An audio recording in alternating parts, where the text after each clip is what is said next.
नमस्कार सर्वांना. आज मी तुम्हाला आंब्याचं रायतं बनवून दाखवते. हे रायवळ आंबे घेतले, छोटे छोटे आंबे घेतले रायवळ. हे सर्व आता मी धुवून घेते. रायतं बनवायला छोटे छोटेच आंबे घ्यायचे आणि हे आता सर्व खोलून घेणार आहे. दाखवते. असे खोलून सालं काढून घ्यायचे आणि चांगले पिकलेलेच घ्यायचे. असे पूर्ण असं निघायला पाहिजे आणि सालामधलं पण सगळं काढून घ्यायचं.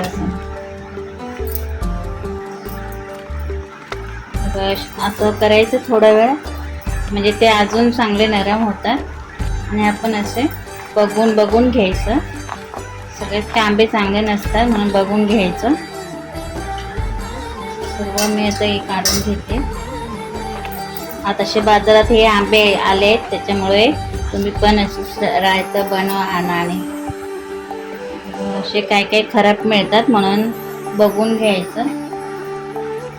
तुम्हाला पारंपी नाही घ्यायची असेल तर पारंपी घ्यायची नाही, पण पारंपी पण चांगली लागते. आता हे मी सर्व काढून घेतले. हे बघा, सर्व मी आता हे काढून घेतले आणि आता याच्यामध्ये तुम्हाला काय काय लागणार ते सांगते. हे चांगले असे हे करून घ्यायचं. ह्याच्यामध्ये मी मसाला टाकून घेणार आहे. मालवणी मसाला 1 चमचा, हळद आणि आपल्याला गूळ लागणार आहे.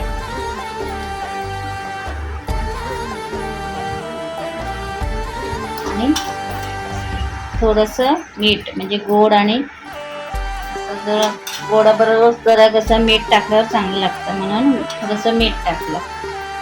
आता हे सर्व मिक्स करून घ्यायचं आणि याला फोडणी द्यायची. लसूण घेतले 4 पाकळे, ते जरा असे चिचून घेते, म्हणजे याचा वास चांगला आहे. आता मी कढई ठेवली. त्याच्यामध्ये आता मी तेल टाकते.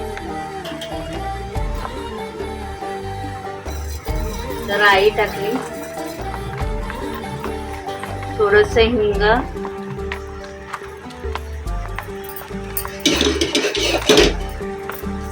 जिरं, आपली लसूण,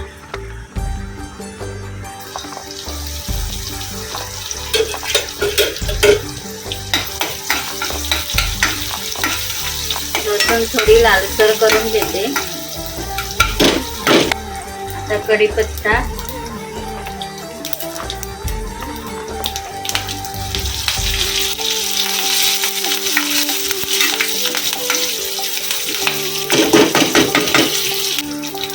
आता मी हे सर्व टाकते.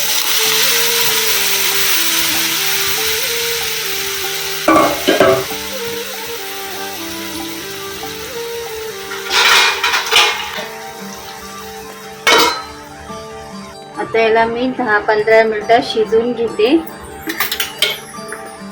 चांगलं शिजवून घेते, नंतर तुम्हाला दाखवते. नंतर आंबा शिजायला पाहिजे.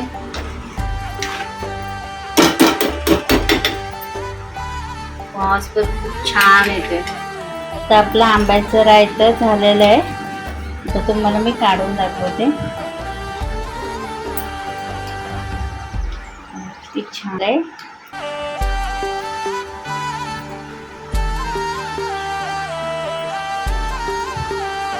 आपला रायवळ आंब्यापासून आंबट गोड रायतं तयार आहे. मी पण असंच बनवा आणि आवडल्यास लाईक करा, शेअर करा आणि कमेंट करा. भेटूया पुढच्या भागात. तोपर्यंत धन्यवाद. कशी वाटली तुम्हाला आजची रेसिपी मेसेजमध्ये सांगा.